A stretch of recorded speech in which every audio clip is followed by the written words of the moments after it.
Apreciados hermanos, este trimestre estamos estudiando Primera y Segunda a los Corintios y hoy día tenemos el tema el pecado en la iglesia. Vamos a orar, mis hermanos. Santo Dios que estás en los cielos, gracias porque eres grande, eres maravilloso y aún así estás con el quebrantado de corazón, con tus hijos, con nosotros que éramos pecadores y ahora nos has salvado mediante la sangre de Jesucristo. Ayúdanos, Señor, a mantenernos firmes, a estar como cristianos maduros. Señor, ayúdanos en nuestras necesidades físicas, mentales y espirituales. Y sobre todo, Señor, ayuda a nuestros hijos, ayúdales en sus trabajos, ayúdales en sus estudios, ayúdales en sus metas, ayúdales en su vida diaria, Señor. Dales fuerza para que enfrenten las acechanzas del enemigo. Señor, también te pedimos por nuestros hermanos que han hecho un pedido especial en nuestra página del internet.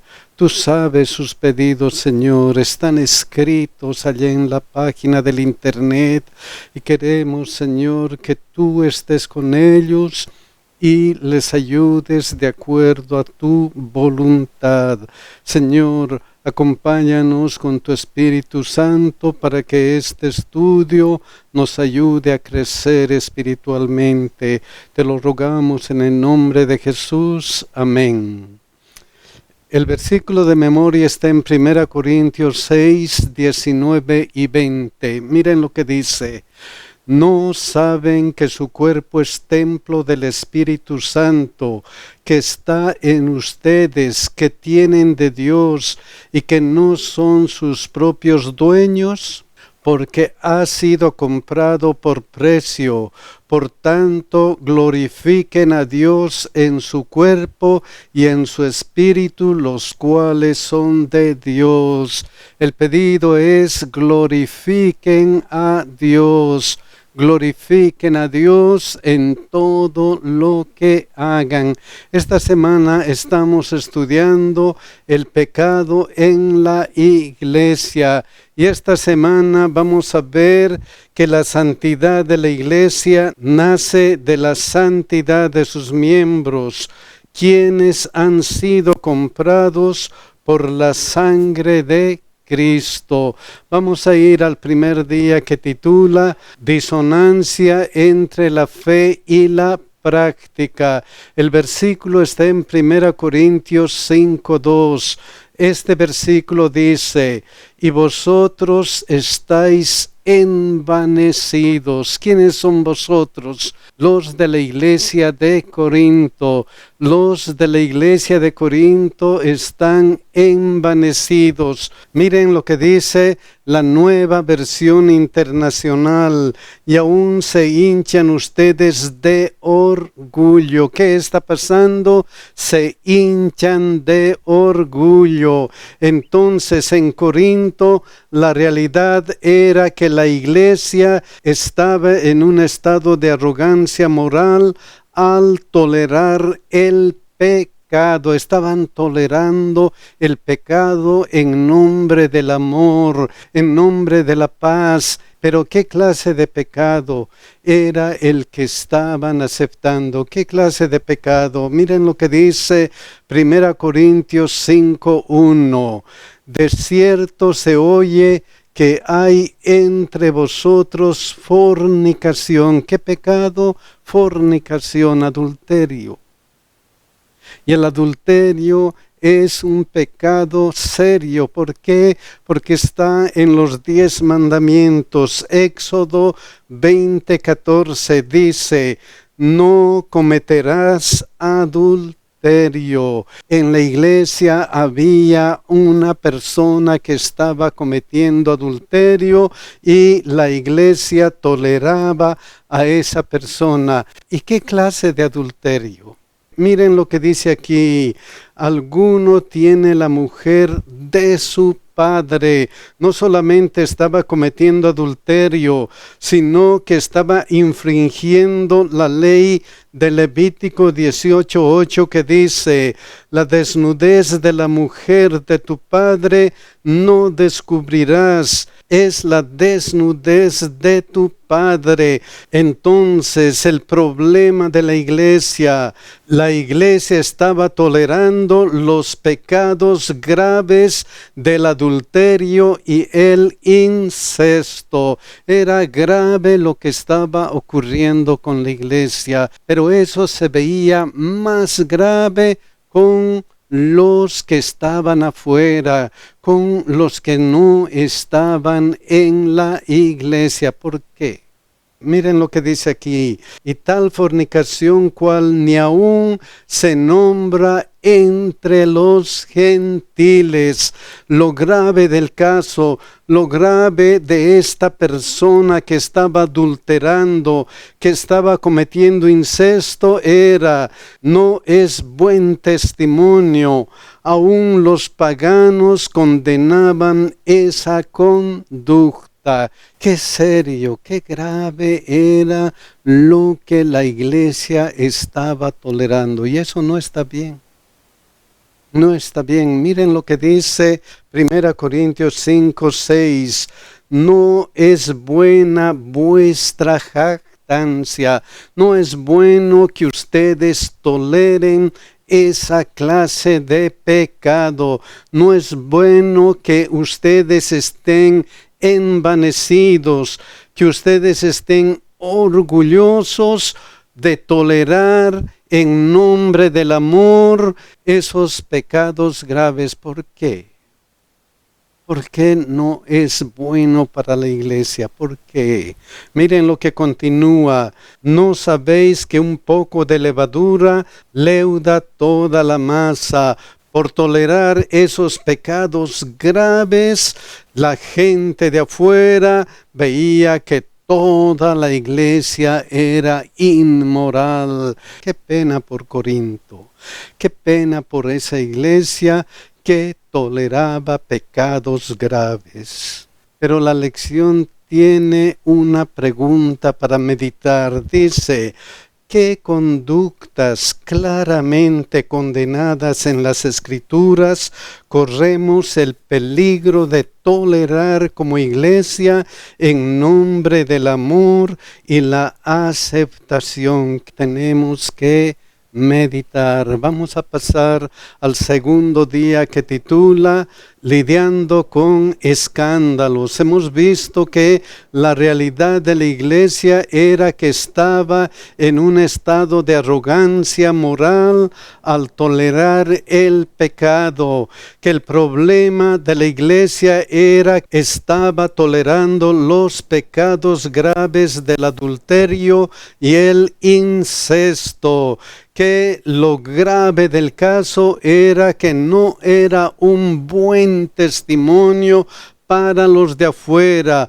¿Por qué? Porque aún los paganos condenaban esa conducta. Ahora vamos a ver, lidiando con escándalos, cómo la iglesia debe resolver esos escándalos graves, especialmente de adulterio, de fornicación. Como el versículo 1 Corintios 5:2 continúa: y vosotros estáis envanecidos.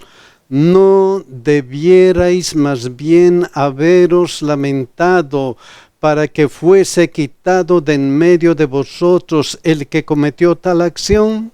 Miren lo que dice esta versión: deberían llenarse de tristeza. El hombre que vive en semejante situación debe ser expulsado de entre ustedes. ¿Por qué la iglesia debería expulsar a este pecador? ¿Por qué? Miren lo que dice 1 Corintios 5:13. Porque los que están fuera Dios juzgará. Si fuera impío, Dios les va a juzgar a ellos. Pero como está en la iglesia, como es hermano de la iglesia, ¿qué debe pasar? Quitad pues a ese perverso de entre vosotros, expulsen a ese perverso de la iglesia. Entonces, la solución para este problema grave es que los escándalos sexuales requieren disciplina eclesiástica, esto es, la expulsión de la iglesia. Y esta recomendación era tan severa que miren lo que añade el apóstol Pablo. 1 Corintios 5, 9 y 11. Os he escrito por carta que no os juntéis con los fornicarios, más bien os escribí que no os juntéis con ninguno que llamándose hermano fuere fornicario o avaro o idólatra o maldiciente o borracho o ladrón. Con el tal ni aun comáis. No dejen que esa persona participe en las cosas que se practican dentro de la iglesia. No se junten con los fornicarios, con el tal ni aun comáis. No participen. ¿Por qué? Porque si participamos con ellos, entonces la gente ve que estamos compartiendo sus valores. Por eso, 1 Corintios 5, 6 recalca, ¿no sabéis que un poco de levadura leuda toda la masa? El comportamiento de esta persona de pecado malogra la iglesia. Entonces, el peligro de tolerar al pecador en la iglesia es el peligro.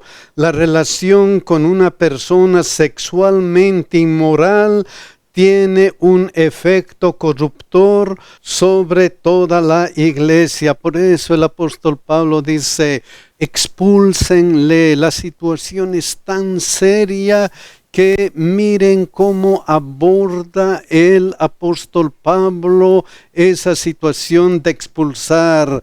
1 Corintios 5, 5. El tal sea entregado a Satanás para destrucción de la carne. Miren lo que dice esta versión, Nueva Biblia Viviente. Y a ese hombre entréguenlo a Satanás para que su naturaleza pecaminosa sea destruida. ¿Qué deberían hacer? Entréguenlo a Satanás. En otras palabras, solamente hay dos cosas en la vida: o estás con Dios, quien te justifica, quien te perdona tus pecados, quien te pide y te dice, vete y no peques más. O estás con Satanás, Satanás que te permite hacer sus pecados, que te motiva a continuar en pecado. Estás con Dios o con Satanás. Pero ¿cuál es el propósito de la disciplina eclesiástica? ¿Cuál es el propósito de esto? El tal sea entregado a Satanás. ¿Cuál es el propósito? Miren lo que dice 1 Timoteo 1, 19 y 20, que tiene que ver con esta frase, sea entregado a Satanás, manteniendo la fe y buena conciencia, desechando la cual naufragaron en cuanto a la fe algunos de los cuales son Himeneo y Alejandro, a quienes entregué a Satanás. A quienes, ¿qué hizo el apóstol Pablo? También los expulsó, los entregó a Satanás. ¿Con qué propósito? ¿Para qué? Miren lo que dice, para que aprendan a no blasfemar. ¿Para qué sirve la disciplina eclesiástica? Para que aprendan a no blasfemar, en este caso, a no pecar. Por eso aquí dice, a fin de que el espíritu sea salvo en el día del Señor. Entonces, el propósito principal de la disciplina eclesiástica es la restauración del pecador y la preservación de la pureza de la iglesia. Mis queridos hermanos, si hay pecado grave como el adulterio en la iglesia, tenemos que actuar, tenemos que disciplinar. ¿Para qué? Para que aquel que ha sido disciplinado se arrepienta, pida perdón a Dios y vuelva a la iglesia sin cometer el mismo pecado. Vamos a ir al tercer día, que titula Protegiendo la identidad de la iglesia. Vamos a leer 1 Corintios 6:1. Miren lo que dice: ¿Osa alguno de vosotros cuando tiene algo contra otro hermano?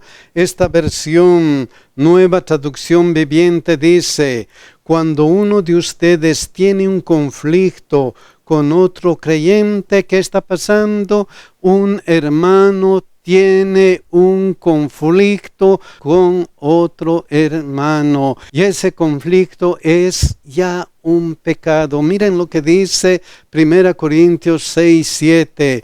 Así que, por cierto, es ya una falta en vosotros que tengáis pleitos entre vosotros mismos. Miren lo que dice esta versión, Nueva Traducción Viviente, acerca de eso. El hecho de que tengan semejantes demandas legales unos contra otros es en sí una derrota para ustedes. Cuando hay pleitos, cuando hay problemas, cuando hay demandas, es una derrota ¿para qué? Para la iglesia. ¿Por qué? Porque es una derrota para la iglesia. Miren lo que continúa 1 Corintios 6, 8 al 10. Pero vosotros cometéis el agravio y defraudáis, y esto a los hermanos. ¿Por qué? Porque están cometiendo agravio, están defraudando a quienes, a los hermanos, y eso está mal.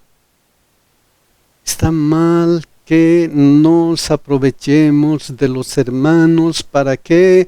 Para cometer agravio y defraudarlos. ¿Por qué? ¿Por qué está mal que hagamos eso en la iglesia? ¿Por qué? Miren lo que continúa. ¿No sabéis que los injustos no heredarán el reino de Dios? No erréis, ni los fornicarios, ni los idólatras, ni los adúlteros, ni los afeminados, ni los que se echan con varones, ni los ladrones, ni los ávaros, ni los borrachos, ni los maldicientes, ni los estafadores heredarán el reino de Dios. Si hay alguna de estas cosas, es una derrota para la iglesia. No hagan esas cosas. ¿Por qué? Porque el ideal para la iglesia es que no debería existir conflictos entre los miembros de la iglesia. No debería haber esos problemas y mucho más. Miren lo que continúa el apóstol Pablo en 1 Corintios 6:1.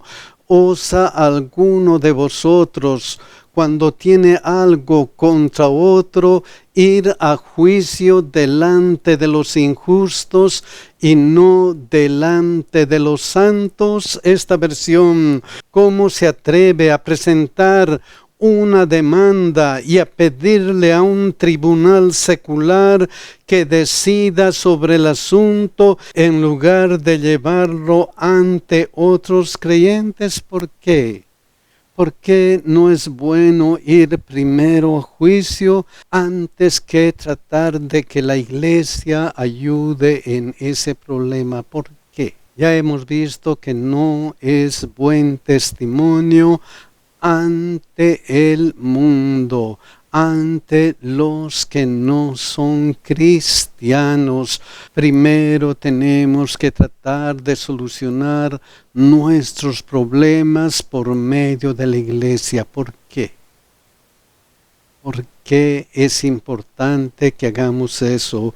Miren lo que dice Filipenses 2, 14 y 15. Haced todo sin murmuraciones y contiendas, para que seáis irreprensibles y sencillos, hijos de Dios sin mancha en medio de una generación maligna y perversa, en medio de la cual resplandecéis como luminares en el mundo. ¿Por qué debemos solucionar nuestros problemas en la iglesia? Porque la iglesia debe resplandecer como luminares en el mundo. No debe reflejar a la generación maligna y perversa. Tenemos que ser luces aquí en el mundo. Entonces el punto es, se debe proteger el testimonio y la identidad de la iglesia. ¿Cómo? Entonces, ¿cómo si alguien me hace conflicto, si alguien me hace problema? ¿Cómo debo actuar? Miren lo que enseñó Jesucristo, Mateo 18, 15 al 17. Por tanto, si tu hermano peca contra ti, ve y repréndele estando tú y él solos. ¿Cómo debemos actuar? Primero entre los dos. Primeramente tenemos que tratar de solucionar el problema sin la participación de otros. Entonces, el proceso, la parte 1, si tu hermano peca contra ti, ve y repréndele estando tú y él solos. Si haces eso y si te oyere, has ganado a tu hermano. ¡Qué felicidad! Mas si no te oyere, toma aún contigo a uno o dos, para que en boca de 2 o 3 testigos conste toda la palabra. El segundo paso en el proceso: si no te oye, toma contigo testigos para tratar de corregir el problema. Pero si eso no funciona, ¿qué debemos hacer? Si no los oyere a ellos, dilo ¿a quién? Dilo a la iglesia. El proceso, parte 3. Si no oye a los testigos, toma tu caso a la iglesia. Haz que la iglesia trate de ayudarte a solucionar ese problema. Si aún no hace caso, ¿qué debemos hacer? Y si no oyere a la iglesia, tenle por gentil y publicano.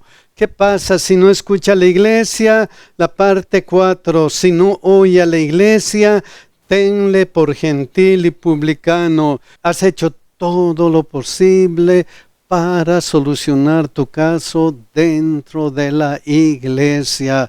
Pero si no funciona todo ese proceso, entonces estás libre para tomar otra acción que puede ser la acción legal. Con esa idea vamos a ir al siguiente día, que dice el antídoto contra la inmoralidad sexual. Vamos a leer 1 Tesalonicenses 4:3. Miren lo que dice: pues la voluntad de Dios es vuestra santificación.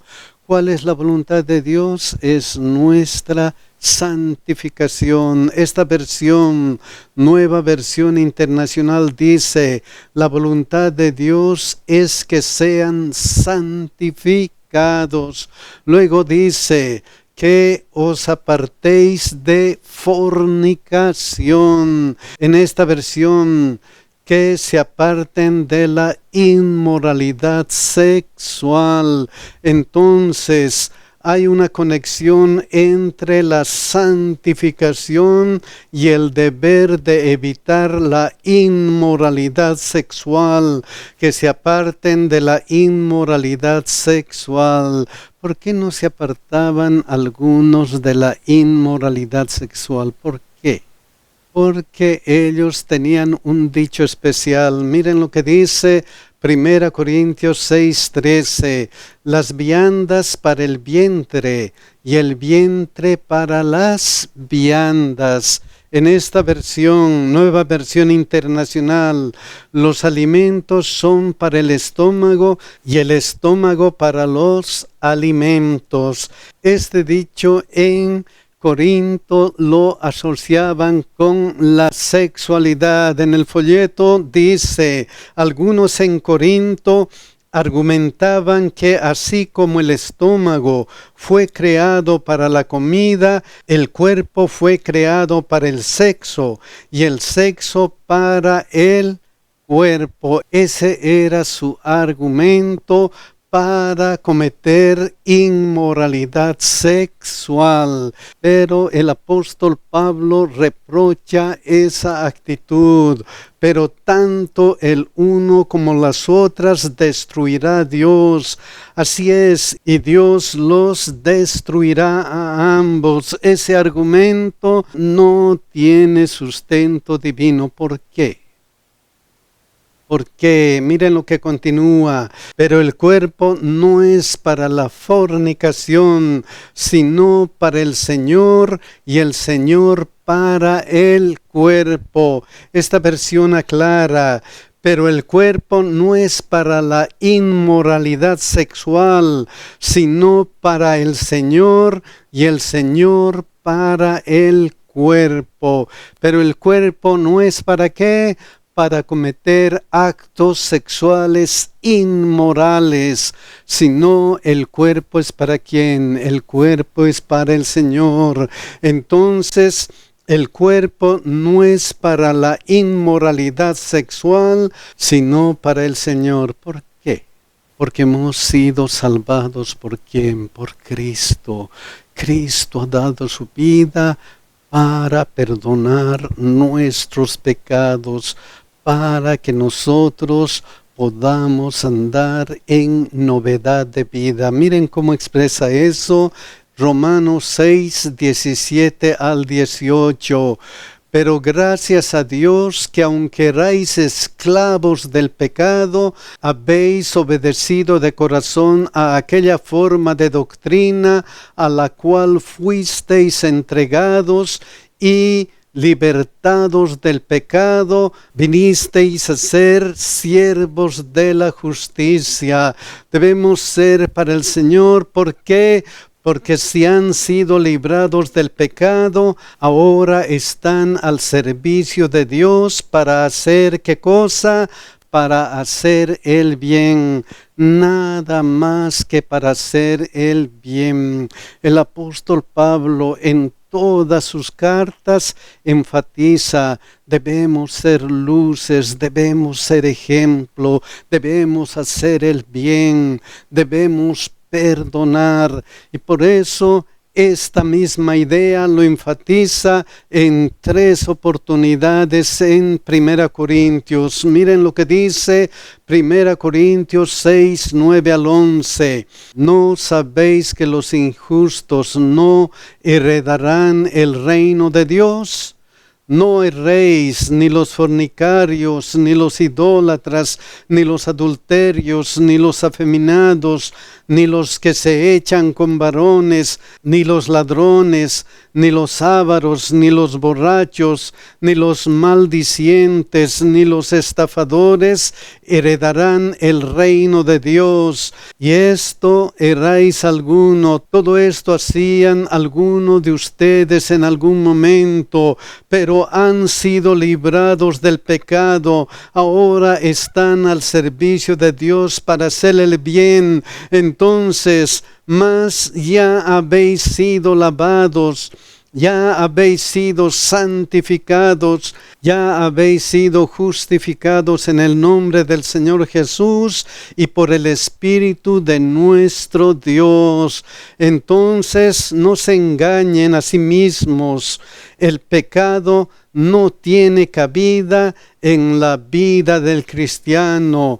Han sido librados del pecado. Otra idea está en 1 Corintios 6, 15 al 16.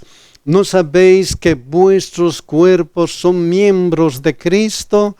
Quitaré pues los miembros de Cristo y los haré miembros de una ramera. De ningún modo. ¿O no sabéis que el que se une a una ramera es un cuerpo con ella?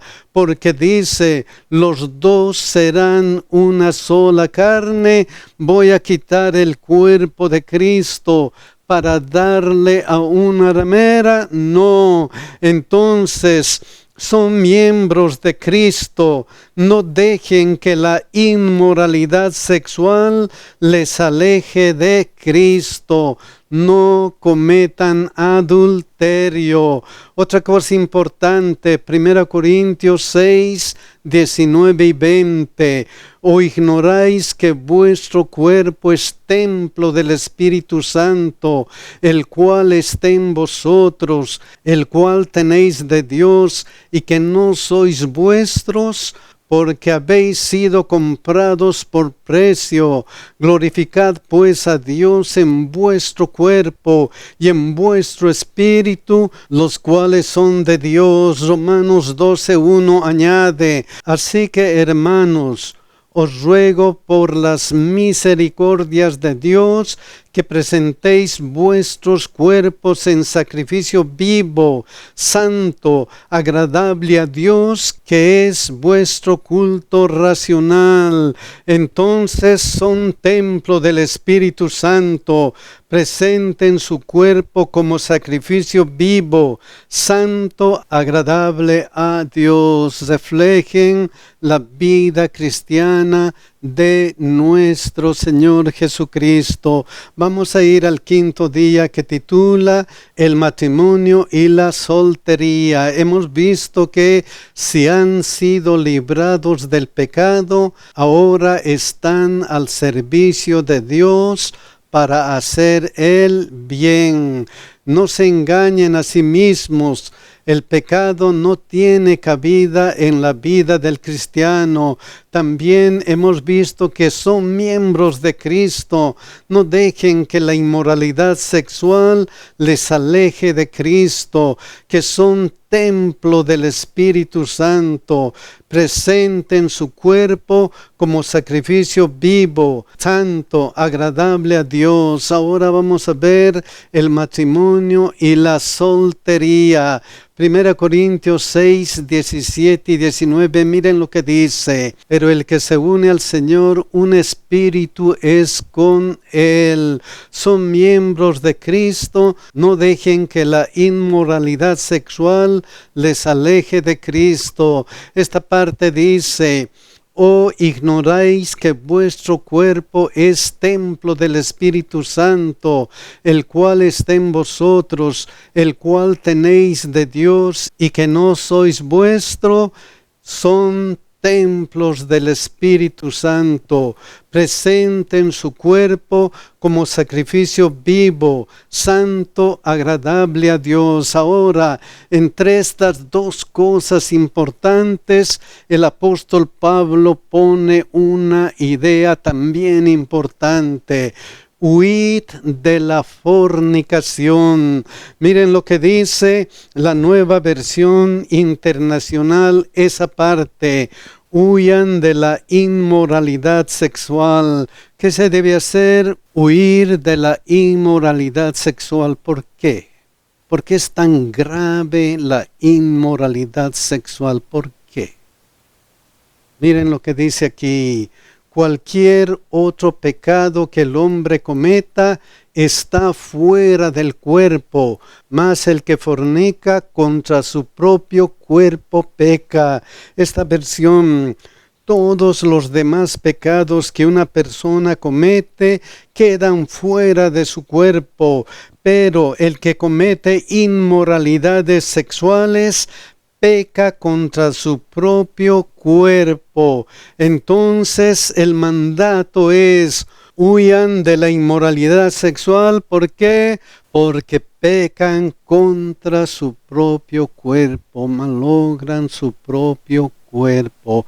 Y para evitar eso, ¿qué aconseja el apóstol Pablo? ¿Cuál es el consejo? Miren lo que dice 1 Corintios 7, 1 al 3.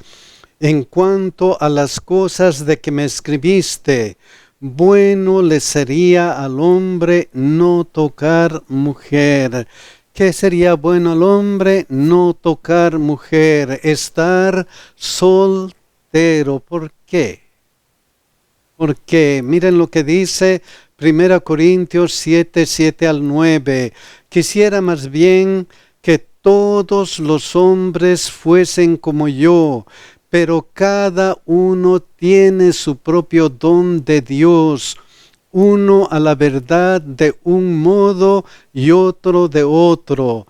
Digo pues a los solteros y a las viudas que bueno les fuera quedarse como yo, como solteros. Entonces, en primer lugar, el consejo: la soltería es un don de ¿quién? Un don de Dios, una vocación válida y espiritualmente productiva.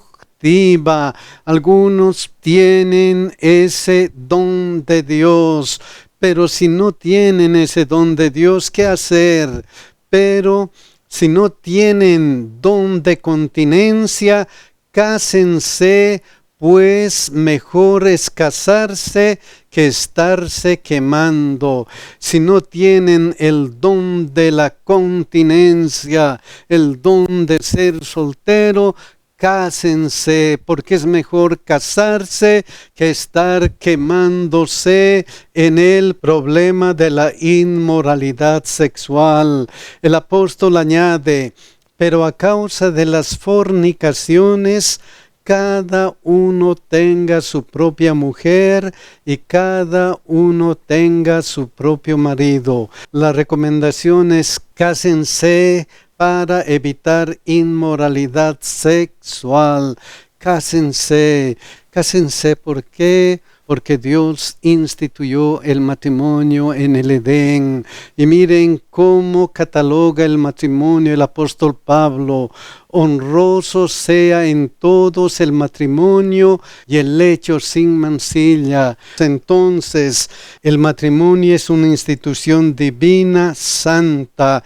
Es una institución que debe ser honrosa. Pero ¿qué significará ser honrosa? ¿Qué significará? Miren lo que dice esto que estamos estudiando en 1 Corintios 7, 1 al 3. El marido cumpla con la mujer el deber conyugal y asimismo la mujer con el marido. Satanás muchas veces ha tergiversado el matrimonio. Satanás ha hecho pensar que las relaciones íntimas dentro del matrimonio son pecaminosas, pero Dios pide: el marido cumpla con la mujer el deber conyugal y asimismo la mujer con el marido. El ideal para un matrimonio, el ideal para una persona casada está en Proverbios 5:18.